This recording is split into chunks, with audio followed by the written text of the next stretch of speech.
کی آپ حضرات سورہ لقمان سن رہے ہیں اور سورہ لقمان کی آیت نمبر 19، 20 اور 21 یہ تین آیتیں آپ حضرات کے سامنے تلاوت ہے۔ اللہ رب العزت نے حضرت لقمان کی تین باتوں کو اور نقل کیا ہے۔ نمبر 1، وَقْصِدْ فِي مَشِيكَ، انہوں نے کہا بیٹے اپنی چال میں درمیانی راہ اختیار کر، یعنی نہ تو اتنی تیز دوڑ کہ لوگ آپ کو کہے گا یار کتنا بدتمیز آدمی ہے، یا کہیں تو گر نہ جائے، جب آدمی بہت تیز دوڑتا ہے تو گر بھی جاتا ہے الجھ کر کے دم کسی، اور نہ ہی اتنا آہستہ چل کہ لوگ آپ کو آپ کے اندر تکبر آ جائے۔ جب آدمی ایسے رکھتا ہے نا پیر آرام سے ایسے کر کے تو اندر تکبر ناچتا ہے، اور جب آدمی تیز چلتا ہے تو اس کا نقصان خود کو بھی ہے اور لوگوں کو بھی دہشت ہوتی ہے، کیوں پتہ نہیں کیوں بھاگ رہا ہے اتنا بڑا آدمی۔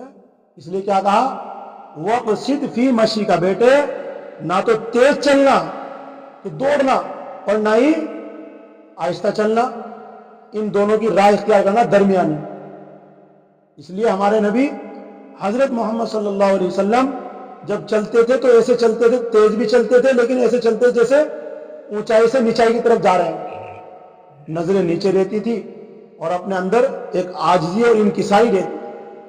تو چلنے کے اندر کیا ہونا چاہیے، عاجزی اور انکساری۔ اللہ کی زمین پر چل رہا ہے تو اللہ کے آسمان کے نیچے ہے، بھئی اللہ کا آسمان، چھت اللہ کی، زمین اللہ کی، تو یہ کس کا گھر ہوا ہے، اللہ کا گھر ہے تو پورا۔ تو اللہ کسی بادشاہ کے دربار میں اگر ایسا چلا جائے کہ دوڑ رہا ہے تو بادشاہ تب بھی پکڑ رہا ہے اسے کیوں دوڑ رہا ہے، اور اگر آدمی آہستہ آہستہ چل رہا ہے تو تب بھی بیمار آدمی ہے۔ ایک روایت بیان کی جاتی ہے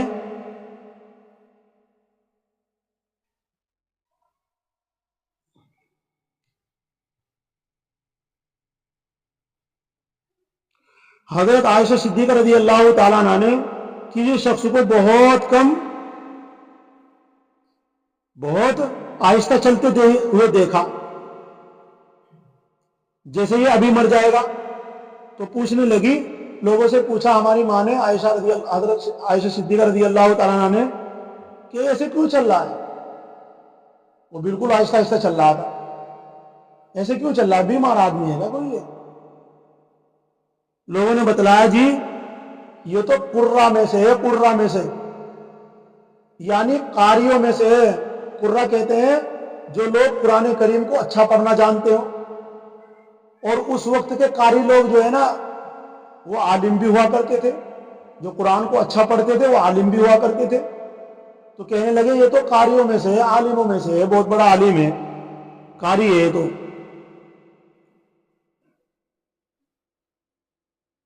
تو کہنے لگے کہ یہ اس لیے چلتا ہے، یہ ایسا کیوں چلتا ہے؟ اس پر حضرت عائشہ صدیقہ رضی اللہ تعالیٰ عنہ نے فرمایا کہ عمر بن خطاب رضی اللہ تعالیٰ عنہ اس سے زیادہ قاری تھے مگر ان کی عادت نہیں تھی کیا اتنا آہستہ چلتے۔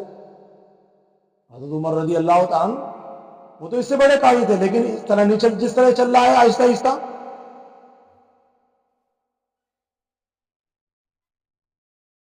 کہنے لگی کہ وہ تو جب چلتے تھے تیز چلتے تھے، مراد وہ تیزی نہیں جس کی ممانعت کی گئی ہے بلکہ اس کے بالمقابل تیزی ہے، جب وہ کلام کرتے تھے تو اس طرح کے لوگ اچھی طرح سن لے، ایسی آواز نہ ہوتی کہ سننے والوں کو پوچھنا پڑے کہ کیا فرما رہے ہیں آپ۔ تو اس لیے وہ فرمایا یہ کہیں تو آج جب آہستہ چلو گے تو دو چیزیں آپ کے اندر ملے گی، یا تو آپ کے اندر تکبر ہے یا پھر آپ بیمار ہو۔ بھئی اچھا بچھا آدمی اگر آہستہ چل رہا ہے تو لوگ کہیں بیمار آدمی سے لگ رہا ہے نہیں بات؟ تو اس لیے آدمی کو کیا رکھنی چاہیے، میانہ روی اختیار کرنی چاہیے، نہ تو دوڑنا چاہیے اور نہ آہستہ چلنا چاہیے بلکہ اپنا تیز چلنا چاہیے۔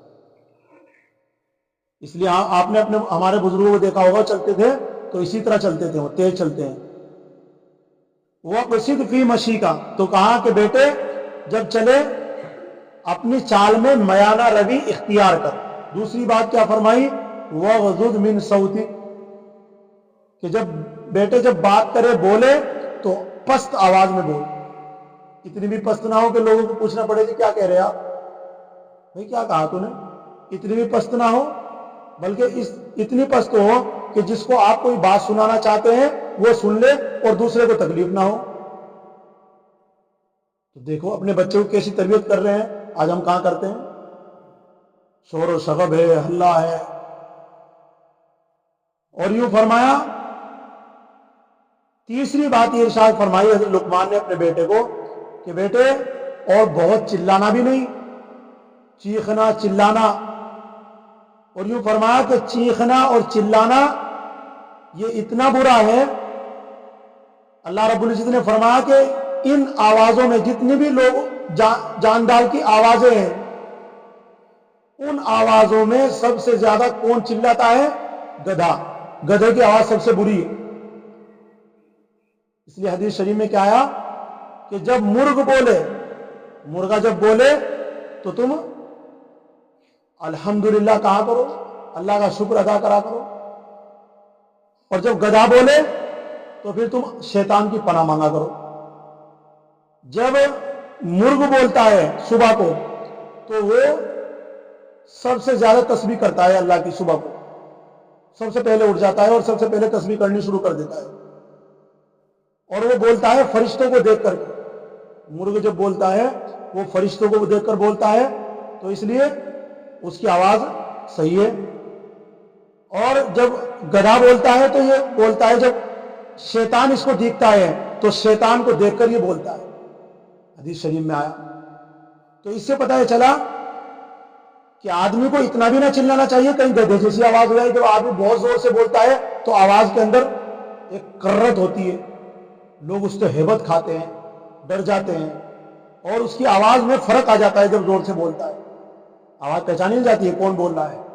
تو اس لیے اتنی زور سے بھی نہیں بولنا کہ گدھے جیسی بن جائے، اور اتنی آہستہ بھی نہیں بولنا کہ لوگ یوں پوچھیں کہ جی آپ کیا کہہ رہے ہیں۔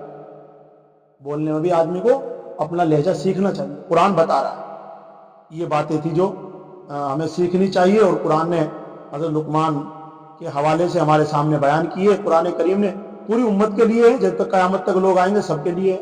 اس لیے فرمایا ان انکر الاصواتی، بے شک آوازوں میں سب سے بری آواز لصوت الحمیر، حمیر کے معنی آتے ہیں گدھے کی آواز ہے۔ حضرت لقمان کی نصیحتیں ختم ہو گئی، اب آگے ارشاد فرمایا الم ترو ان اللہ سخر لکم ما فی السماوات۔ حضرت لقمان کے بارے میں آیا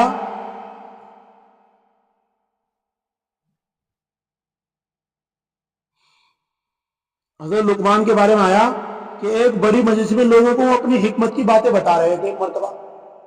ایک مرتبہ وہ لوگوں کو جمع کرتے تھے اور لوگوں کو حکمت کی باتیں بتایا کرتے تھے۔ حکمت کی باتیں کیا؟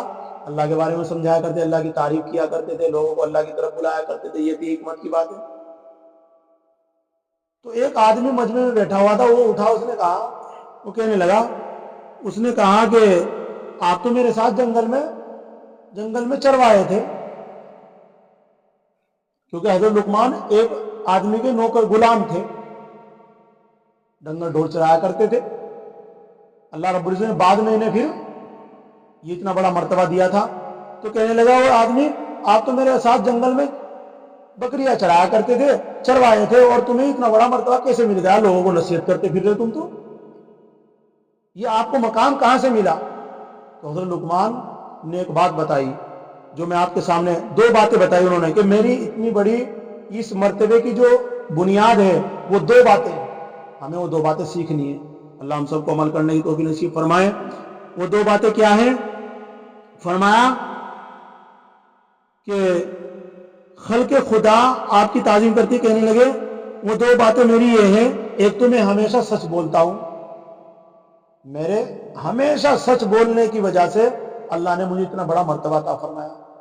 دوسرے ہے کہ فضول باتوں سے میں اجتناب کرتا ہوں، یعنی جب میں بولتا ہوں تو بات کا کوئی مقصد ہوتا ہے، کوئی فائدہ ہوتا ہے، تبھی میں زبان سے کچھ بات بولتا ہوں، اگر کوئی فائدہ کوئی مقصد نہ ہو تو میں چپ رہتا ہوں۔ ان دو باتوں کی وجہ سے اللہ رب العزت نے مجھے عقل مند کہا اور دانا کہاں, اور لوگ میری طرف کہ مسجد بھر جاتی ہے, جہاں بھی میں جاتا ہوں لوگ میرے پیچھے پیچھے ہو جاتے ہیں, اور اس وجہ سے مجھے یہ مقام ملا ہے. سچ بولنا ہمیشہ, اور بغیر کسی فائدے کے, بغیر کسی مطلب کے کوئی بات زبان سے مت نکالنا, چپ رہے. یہ بہت بڑا اس سے آپ کو عزت ملے گی, آپ کو مرتبہ ملے گا, لوگ آپ کی بات سننے کے لیے تیار کان لگائیں گے کہ آپ کیا بولیں. یہ دو باتیں. اور بھی دوسری روایتوں میں یہ بات آئی ہے, دوسری روایتوں میں یہ بات آئی ہے کہ حضرت لقمان علیہ السلام نے فرمایا کہ اس کا سبب میرے دو کام ہیں, ایک ہمیشہ سچ بولنا, دوسرے فضول باتیں استعمال کرنا. ایک روایت میں ہے کہ حضرت لقمان نے فرمایا چند کام ایسے ہیں جنہوں نے مجھے اس درجے پر پہنچایا, اگر تم اختیار کر لو تو تمہیں بھی یہ درجہ مل جائے گا. حضرت لقمان نے یہ بات بتائی, لقمان علیہ السلام نے. وہ کیا ہے کہ نمبر ایک وہ کام یہ ہے اپنی نگاہ کو پست رکھنا, نگاہ ہمیشہ پست رکھنا, جھکائے رکھنا. اتنی بھی نہ جھکے کہ آپ سامنے کسی کا ٹکر لگ جائے, اور اتنی بھی نہ اوپر اٹھے کہ کسی غیر محرم پر پڑ جائے, بلکہ نگاہ پر بھی آپ کو اپنی میان روی اختیار کرنی پڑے گی. تو انہوں نے کہا کہ وہ کام یہ ہے کہ اپنی نگاہ کو پست رکھنا اور زبان کو بند رکھنا. دوسرا کام زبان کو بند رکھنا, حلال روزی پر قناعت کرنا, چاہے وہ کتنی تھوڑی ہو, حرام کی طرف نہیں بھاگنا, حلال روزی پر قناعت کرنا, اپنی شرمگاہ کی حفاظت کرنا, بات میں سچائی پر قائم رہنا, عہد کو پورا کرنا, مہمان کا اکرام کرنا, پڑوسی کی حفاظت کرنا, اور فضول کام اور کلام کو چھوڑ دینا. فضول کام یعنی بیکار کا کام اور بیکار کی بات کو چھوڑ دینا. جو آدمی ان باتوں پر عمل کر لے گا, اللہ رب العزت اسے بھی اتنا بڑا ہی مرتبہ عطا فرمائے جو حضرت لقمان علیہ السلام کو عطا فرمائے, کیونکہ حضرت لقمان کہہ رہے ہیں بات. اس لیے حضرت لقمان کی یہ باتیں تھی جو قرآن نے نقل کی ہے. آگے فرمایا الم تروا ان اللہ سخر لکم ما فی السماوات و ما فی الارض. اب جاننے کی بات یہ ہے, اللہ رب العزت یوں کہہ رہے ہیں کہ کیا لوگوں تمہیں معلوم نہیں ہے کہ اللہ رب العزت نے انسان کی خاطر ساری مخلوق کو کام میں لگا رکھا ہے. آسمان ہے یہ بغیر فائدے کے نہیں ہے, یہ بھی انسان کو فائدہ پہنچا رہا ہے. کبھی بارش آتی ہے, کبھی اس کے اندر سے کبھی بارش آتی ہے, کبھی ٹھنڈی ہوائیں نکلتی ہے, یہ بھی آسمان سے آتی ہے, اوپر سے ہی آتی ہے. اور کبھی کبھی آپ کو اندھیری رات میں اپنے اوپر چراغ جلا کر کے, کس کے, ستاروں کے, آپ کو راستہ دکھاتا ہے. اور زمین آپ کو پیداوار کے ذریعے آپ کو سبزیاں, ترکاریاں, آپ کو غلات دے رہی ہے. سورج ان کو پکا رہا ہے, اور چاند بھی اس کو کر رہا ہے. پانی آپ کو سیراب ندیوں میں, نالوں میں آپ کی ضرورتوں کو پورا کر رہا ہے. یعنی ساری مخلوق کو اگر آپ دیکھو گے تو ساری مخلوق آپ کے خدمت میں لگی ہوئی ہے, اگر آپ گہری نظر سے دیکھو ساری مخلوق. تو اس لیے فرمایا الم تروا ان اللہ سخر لکم, کیا تمہیں معلوم نہیں لوگوں, بے شک یہ بات کہ اللہ تبارک و تعالی نے تمہارے لیے کام میں لگا رکھا ہے ما فی السماواتی, اس کو جو آسمانوں میں ہے, وما فی الارض, اور جو کچھ زمین میں ہے. وَأَسْبَغَ عَلَيْكُمْ نِعَمَهُ, اللہ رب العزت دوسری بات یہ بتانا چاہتے ہیں کہ ہم نے اپنی نعمتوں کو تمہارے اوپر مکمل کر دیا. کون سی, چاہے وہ ظاہری اعتبار سے ہو چاہے باطنی اعتبار سے ہو. ظاہری اعتبار سے اللہ رب العزت نے کتنی نعمتیں ہمیں دے رکھی ہے. اپنے حواس خمسہ کو دیکھ لیجئے, ہاتھ اللہ نے ہمارے ٹھیک ٹھاک بنائے, 5 انگلیاں جو لوگوں کو دی وہی ہمیں دے رکھی ہے. یہ نہیں ہے کہ بھئی انگوٹھا کسی کا کم ہے, کسی کا انگلی کم ہے, ایسا نہیں ہے. اور 2 آنکھیں دی ہیں, ایسا نہیں بھئی 1 آنکھ دی ہے, 2 کان دیے ہیں, 2 پاؤں دیے ہیں. اللہ نے یہ چیزیں ہمیں ظاہری اعتبار سے, یہ نعمتیں اللہ نے ہمیں مکمل دے رکھی نہیں. بتاؤ کوئی کمی ہے کسی میں؟ الحمدللہ سب چیزیں ہمارے پاس مکمل ہے اللہ کی. پھر اللہ رب العزت بتاتے ہیں باطنی اعتبار سے تمہیں مکمل ہم نے نعمتیں دی, یعنی تمہاری عقل دی. یہ عقل اندر ہے, کسی کو دیکھتی نہیں ہے. اگر ہم پاگل ہوتے پھر تو کہہ بھی سکتے تھے کہ ہمیں اللہ نے یہ نعمت نہیں دی, ویسے ساری چیز دے رکھی لیکن عقل کی نعمت نہیں دی. بھئی جو آدمی ہمیں عقل کی نعمت دی, سوچنے سمجھنے کی صلاحیت دی, یہ سب کیا ہے, باطنی نعمت ہے. تو اللہ رب العزت کہہ رہے ہیں وَأَسْبَغَ عَلَيْكُمْ نِعَمَهُ, کہ ہم نے تمہیں اپنی نعمتوں کو ہم نے تمہارے اوپر مکمل کر دیا ہے، ظاہرتاً ظاہری اعتبار سے بھی، وہ باطنتاً باطنی اعتبار سے بھی۔ پھر تمہیں کس چیز کی شکایت ہے؟ جب اللہ نے ہمیں مکمل سب چیز دے دیا ہے تو ہمیں بھی تو کچھ کرنا چاہیے۔ آگے فرمایا وَمِنَ النَّاسِ مَن يُجَادِلُ، یہ ساری مکمل نعمتیں کھانے کے باوجود، ساری مخلوق کو اس کی خدمت میں لگانے کے باوجود، پھر بھی لوگوں میں سے بعض ایسے ہیں جو اللہ کی بابت جھگڑتے ہیں۔ کیا جھگڑنا؟ کسی نے دیوی کو بنا رکھا ہے خدا، کسی نے دیوتاؤں کو بنا رکھا ہے، جو کوئی پتھروں کے سامنے جھکا ہوا ہے، کوئی درختوں کے سامنے جھکا ہوا ہے۔ یہ اللہ کے بارے میں جھگڑنا تو اور کیا ہے بھائی؟ اللہ کو چھوڑ کر غیر اللہ کے سامنے جھکنا، یہ اللہ کے بارے میں جھگڑنا ہے۔ کچھ تو عمل سے جھگڑ رہے ہیں اور کچھ بات سے بھی کہہ دیتے ہیں کہ اللہ کچھ بھی نہیں ہے، نعوذ باللہ۔ بہت سارے لوگ آپ کو کافر مشرک، آپ ان کے پاس جاؤ گے کہ بھائی اللہ کی عبادت کرو تو یہ کہیں گے کہ اللہ کون؟ یہ تو بات جھگڑنا ہے، اللہ کون کہہ رہے ہو؟ بس جس نے ساری مکمل اپنی نعمتوں کو تمہارے اوپر نچھاور کر دیا، پھر بھی تم پوچھ رہے ہو اللہ کون؟ جس نے ساری مخلوق کو تمہاری خدمت میں لگا رکھا ہے، پھر بھی پوچھ رہے ہو کہ کون ہے وہ؟ چاہیے تو یہ تھا کہ بغیر پوچھے اور بغیر کچھ کہے ہوئے اور بغیر کسی سے معلوم کیے ہوئے اس کے سامنے جھک جائے، جس نے حضرت لقمان جھک گئے۔ اس لیے فرمایا وَمِنَ النَّاسِ مَن يُجَادِلُ فِي اللَّهِ، اور لوگوں میں سے بعض وہ ہے جو جھگڑتا ہے فی اللہ، اللہ کی بابت، بغیر علم، اس کے پاس کوئی علم نہیں ہے، بغیر علم کے جھگڑتا ہے، ولا ہدن، نہ اسے کچھ سوچ ہے نہ کچھ سمجھ ہے، بے وقوفوں کی طرح اللہ کے سامنے جھگڑتا ہے، حالانکہ کاروبار صحیح چلا رہا ہے، گاڑی صحیح چلاتا ہے، بچوں کی صحیح تربیت کر رہا ہے، لیکن اللہ کے بارے میں شک میں ہے، بغیر دلیل کے، بغیر کسی سوچ سمجھ کے۔ ولا کتاب منیر، جب اسے کہا جاتا ہے اللہ کی طرف آ جا تو پھر کیا کہتا ہے کہ میں نے اپنے باپ داداؤں کو ایسے ہی پایا، حالانکہ باپ داداؤں کے مذہب پر چلنا نہ کسی قرآن میں ہے، نہ کسی حدیث میں ہے، اور نہ کسی صحیفے میں ہے، نہ کسی فرشتے نے بات بتائی کہ نہ کسی ولی نے بتائی کہ تم باپ داداؤں کے پیچھے چلو۔ یوں تو کہا کہ اللہ اور اللہ کے رسول کے پیچھے چلو۔ تو فرمایا وَمِنَ النَّاسِ، لوگوں میں سے بعض وہ ہے یجادل فی اللہ، جو اللہ کے بارے میں جھگڑتا ہے بغیر علم، بغیر کسی علم کے، علمی استدلال کے، ولا ہدن، اور دلیل نقلی کے، استدلال نقلی، ولا کتاب منیر، اور نہ بغیر کسی روشن کتاب کے، بس یوں بولتا جا رہا اللہ کے بارے میں اٹھ پٹانگ۔ اس لیے ایسے نہیں بولنا ہے اللہ کے بارے میں۔ اللہ نے ہمیں عقل دی ہے، اللہ نے ہمیں سمجھ دی ہے، بھائی اللہ نے آنکھیں دی ہے دیکھنے کے لیے، اتنا بڑا آسمان، اتنے بڑے سورج، اتنی چیزیں ہم کھا رہے ہیں، پی رہے ہیں، اب تک برت رہے ہیں اللہ کے سامان کو، اور اب بھی ہم پوچھتے ہیں کہ اللہ کی بات کرے کہ نہیں۔ آگے فرمایا وَإِذَا قِيلَ، بس بات مکمل ہونے والی ہے۔ بعض اللہ نے کہہ دیا کہ بعض لوگ ایسے ہیں جو اللہ کے بارے میں جھگڑتے ہیں، اب آگے یہ کہا جا رہا ہے وَإِذَا قِيلَ لَهُمْ، جب آپ ان کو کہیں گے نا کچھ بات، کیا بات کہیں گے؟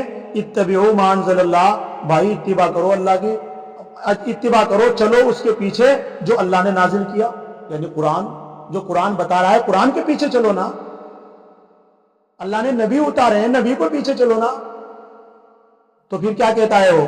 قالوا بل نتبع ما وجدنا علیہ آباءنا، یوں کہتے ہیں بلکہ ہم تو اتباع کریں گے اس کی جس پر ہم نے اپنے بڑوں کو پایا ہے، اگر وہ میلے لگاتا تھا تو ہم بھی میلہ لگائیں گے۔ دین باپ داداؤں کے اوپر نہیں ہے۔ تو اللہ نے کیا جواب دیا کہ چلو تم یوں کہہ رہے ہیں یہ لوگ کہ ہم تو اپنے باپ داداؤں کے پیچھے چل رہے ہیں، ہم تو جس دین پر جس طریقے سے ان کو پایا تھا اس طریقے سے ہم تو نقل کریں گے۔ تو اللہ نے کیا کہا؟ اگرچہ شیطان نے ان کو بلا بلا کر کے سب کو جہنم کی طرف دھکا رکھا ہو تو پھر بھی اس کے پیچھے جاؤ گے؟ بھائی باپ دادا اگرچہ انہیں بیچاروں کو انہیں شیطان کی طرف پیچھے چل کے وہ دوزخ میں جا رہے ہو تو تم ان کے پیچھے جاؤ گے، تب بھی تم ان کے پیچھے چلو گے؟ ایسا نہیں کرنا چاہیے، بلکہ جو قرآن اور شریعت کہہ رہی ہے، جو علماء بتا رہے ہیں، ان کے پیچھے چلنا ہے۔ اس سے پتہ یہ چلا کہ باپ داداؤں کو بھی صحیح چلنا چاہیے۔ نہیں تو بچے انہی کی روش چلتے ہیں. پھر جو باپ دادا رسم کرتے آ رہے ہیں وہ پھر چھوٹے بھی وہی کریں گے کہ میرے باپ نے تو ایسے کرا ہے تو ایسے کر رہا ہے. ان کا دل ہی نہیں مانے گا, لڑنے مرنے کے لیے تیار ہو جائیں گے. اس لیے باپ جو ماں باپ ہوتے ہیں ان کو بھی سوچ سمجھ کر قدم رکھنا چاہیے. اس لیے فرمایا اولو کان الشیطان یدعوہم, یا اگرچہ شیطان نے ان کو بلایا ہو, ان کو پکارتا ہو شیطان ان لوگوں کو الی عذاب السعیر, سعیر کہتے ہیں دوزخ کو, اور عذاب دوزخ کے عذاب کی طرف ان کو بلایا ہو شیطان نے, تو ان کو اگر بلایا ہو تو تم بھی ان کے پیچھے جاؤ گے؟ اللہ رب العزت نے جواب دیا ہے. اس لیے معلوم یہ ہوا کہ بھائی اللہ نے جب ہمیں اتنی ساری نعمتوں سے نوازا ہے اور اتنے سارے انعامات دیے ہیں, اتنی ساری مخلوق کو ہماری خدمت میں لگا رکھا ہے, یہ آسمان اللہ کی کوئی خدمت نہیں کر رہا ہے. زمین سورج چاند یہ اللہ کی کچھ نہیں فائدہ ہے, فائدہ ہے تو ہمارا. 8 دن سورج نہیں نکلے پھر دیکھو آپ کیسے بیمار پڑتے ہو, ہے نہیں ہمارے فائدے کے لیے. 1 سال پورے بارش نہ ہو پھر دیکھو تم زمین میں سے کیا نکلتا ہے, گھاس پھوس کے, اور کچھ نہیں نکلنے کا. اللہ رب العزت ہواؤں کو بند کر دے, دیکھے سانس کیسے لوگے تم بھائی. اللہ رب العزت سمندروں کے اندر سے پانی سکھا دے, دیکھو کیسے پیاسے مرتے ہیں پھر لوگ. اللہ رب العزت زمین کو منع کر دے کہ کچھ نہیں اگانا, جیسے کیسے بھوک مری آتی ہے, لوگ انسان کو کھا لیں گے. جب بھوک لگتی ہے نا تو انسان کو چاپ جائے گا. اس لیے اللہ رب العزت نے جب اتنی ساری نعمتیں دی ہے تو ہم اس کی نماز پڑھیں, اس کو رب مانیں, اس نے جو کام بتائے ہیں ان کاموں کو ہم بھی کریں. اور جب ہم کریں گے تو اللہ رب العزت ہمیں پھر مرتبہ عطا فرمائیں گے, عزت عطا فرمائیں گے. اللہ رب العزت ہمیں یہ سب چیزیں عطا فرمائیں. اللہ رب العزت ہمارے اس تفسیر کو اپنی بارگاہ میں قبول فرمائے. شب برات کے متعلق یہ بات ہے, دیکھو شب برات جو ہے کل ہے. اب کیا ہو رہا ہے اصل میں, بہت سے لوگ تو منع کر رہے ہیں کہ نہیں منانا چاہیے, نہیں جاگنا چاہیے, نہیں روزہ رکھنا چاہیے. بہت سے لوگ کہہ رہے ہیں کہ نہیں کرنا چاہیے. بہت سے لوگوں نے اتنے اونچے اٹھا دیا شب برات کو کہ آسمان سے بھی اوپر لے گئے, اور بہت سارے لوگوں نے بالکل پیر کے نیچے رکھ کے دبا دیا. جو لوگ بالکل منع کر رہے ہیں انہیں کہتے ہیں اہل حدیث. اہل حدیث تو بالکل ختم کر دیا انہوں نے, وہ تو بالکل ہی انکار کر دیا, انہوں نے شب برات مناتے ہی نہیں. اور جو بریلی اہل بدعت لوگ ہیں انہوں نے شب برات کو اٹھا کر کے بہت اونچے رکھ دیا.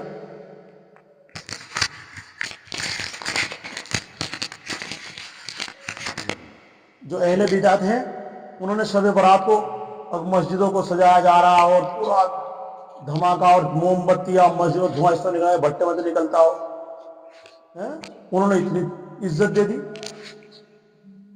اہل دیوبند کا جو مسلک ہے, اہل سنت والجماعت کا جو مسلک ہے, وہ مسلک نہ تو یہ ہے کہ بالکل ختم کر دو, اور نہ یہ ہے کہ اس کو چڑھا کر کے بہت اونچے لے جاؤ, بلکہ وہ کہتے ہیں, ہمارے جو علماء ہیں وہ کیا کہتے ہیں کہ یہ رات توبہ والی رات ہے. یہ رات کیا ہے, شعبان کے معنی کیا ہے, پھیلانے کے, پھیلنے کے. اس میں اللہ رب العزت اپنی رحمتوں کو پھیلا دیتے ہیں اس رات میں, کہ ہے کوئی لے لے اپنی دامن بھر لے رحمتوں سے. اللہ رب العزت اس رات میں اپنی مغفرتوں کو پھیلا دیتے ہیں کہ کوئی ہے تو لے لے میری مغفرت. اللہ رب العزت اس رات میں توبہ کے دروازے کو کھول دیتے ہیں, بڑا کر دیتے ہیں, وسعت کر دیتے ہیں کہ ہے کوئی توبہ کرنے والا. اللہ رب العزت مشکل لوگوں کو, جو مشکل حالات میں پھنسے ہوئے لوگ ہیں, ان کے لیے اللہ رب العزت اپنے طرف سے سہولتیں عطا فرماتے ہیں. تو اس لیے یہ رات نہ تو حلوہ پکانے کی ہے اور نہ ہی کوئی بریانیاں بنانے کی ہے, بلکہ یہ رات کس کی ہے, توبہ کرنے والی رات. نہ کسی خاص نفل پڑھنے کی ہے کہ آپ صلاۃ التسبیح پڑھو یا آپ جماعت کرو نفل کی, بلکہ جو آپ کا دل چاہ رہا ہو وہ عبادت کر لو اور اللہ کے سامنے رو دھو لو, تنہا رو, اکٹھے کر کے نہ رو. ہاں اگر 5-4 جاگ رہے ہیں کوئی بات نہیں بھائی, وہ اپنی طرح ہمیں الگ الگ بیٹھ کا اپنا. تو اس لیے بالکل ختم بھی نہیں کرنا ہے اور بالکل اسے پورا ضروری بھی نہیں سمجھنا ہے, اور جو اس رات میں نہیں جاگے اسے ملامت بھی نہیں کرنا ہے.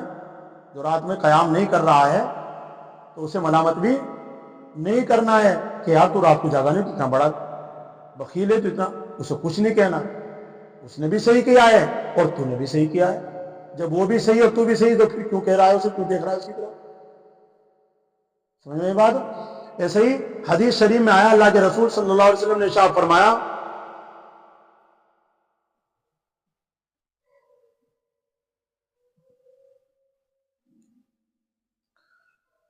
حدیث شریف میں آیا، عن علی رضی اللہ تعالی عنہ قال قال رسول اللہ صلی اللہ علیہ وسلم ان کانت لیلۃ النصف من شعبان قوموا لیلہا، اگر ہو نصف رات یعنی شعبان کی رات، شعبان کی آدھا شعبان گزر گئے اور 15 رات ہو، تو ہمارے نبی کیا کہہ رہے ہیں، فقوموا لیلہا، کھڑے ہو جاؤ، قیام کرو اس کی رات میں۔ تو اس سے دیکھو، اس سے پتہ چلتا ہے کہ رات میں عبادت کرے۔ لیکن اور آگے فرمایا وہ سومو یومہا، اور اس کے دن کا روزہ رکھو 15 تاریخ کا۔ اور یہ روایت کس میں ہے؟ مشکات شریف میں صفحہ نمبر 115 میں، ابن ماجہ میں ہے صفحہ نمبر 100 پر یہ روایت موجود ہے۔ اگرچہ اسے روایت کو ضعیف کہتے ہیں، اگرچہ اسے روایت کو ضعیف کہتے ہیں، لیکن فضائل کے باب میں صحیح ہے، فضیلت کے اعتبار سے آپ کی مرضی ہے، ہمارے لیے مستحب ہے، نہ فرض ہے، نہ سنت ہے، نہ واجب ہے۔ اس لیے آپ اگر کل کی رات میں اللہ کے سامنے رونا دھونا چاہتے ہیں، رو، اللہ نے اپنی رحمتوں کو پھیلا رکھا ہے، مانگو اللہ سے، اللہ کے سامنے اپنے گناہ معاف کراؤ پورے سال کے۔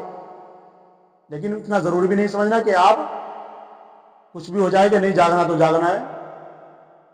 اور ایسے ہی دن کا روزہ اگر ہمت ہے آپ کو تو وہ نہ سنت ہے، نہ واجب ہے، نہ فرض ہے، بلکہ دن کا روزہ کیا ہے؟ مستحب۔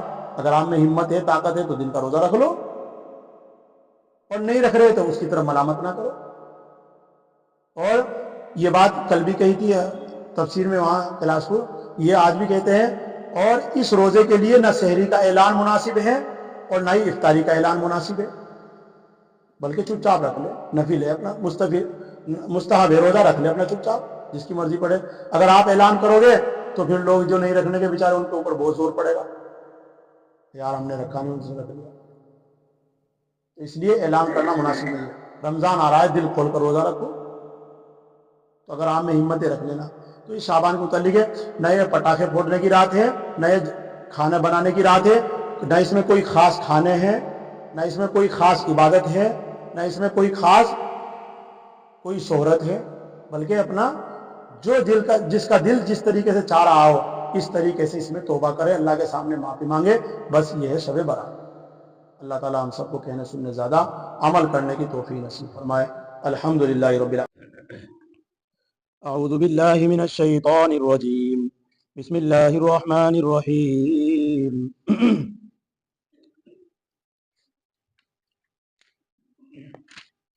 وَاقْصِدْ فِي مَشْيِكَ وَاغْضُضْ مِنْ صَوْتِكَ إِنَّ أَنْكَرَ الْأَصْوَاتِ لَصَوْتُ الْحَمِيرِ أَلَمْ تَرَوْا أَنَّ اللَّهَ سَخَّرَ لَكُم مَّا فِي السَّمَاوَاتِ وَمَا فِي الْأَرْضِ وَأَسْبَغَ عَلَيْكُمْ نِعَمَهُ ظَاهِرَةً وَبَاطِنَةً وَمِنَ النَّاسِ مَن يُجَادِلُ فِي اللَّهِ بِغَيْرِ عِلْمٍ وَلَا هُدًى وَلَا كِتَابٍ مُنِيرٍ وَإِذَا قِيلَ لَهُمُ اتَّبِعُوا مَا أَنزَلَ اللَّهُ قَالُوا بَلْ نَتَّبِعُ مَا وَجَدْنَا عَلَيْهِ آبَاءَنَا أَوَلَوْ كَانَ الشَّيْطَانُ يَدْعُوهُمْ إِلَى عَذَابِ السَّعِيرِ صدق الله مولانا العلي العظيم وصدق رسوله النبي الكريم ونحن على ذلك لمن الشاهدين والشاكرين والحمد لله رب العالمين۔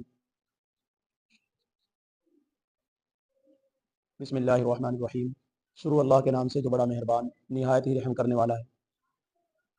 وَاقْصِدْ فِي مَشِيكَ، اور اپنی چال میں درمیانی میانہ روی اختیار کر، اور اپنی آواز کو پست رکھ، بے شک آوازوں میں سب سے بری آواز گدھے کی آواز ہے۔ کیا نہیں معلوم آپ کو کہ بے شک اللہ تبارک و تعالیٰ، کیا نہیں معلوم یہ بات کہ اللہ تبارک و تعالیٰ نے لوگوں کے واسطے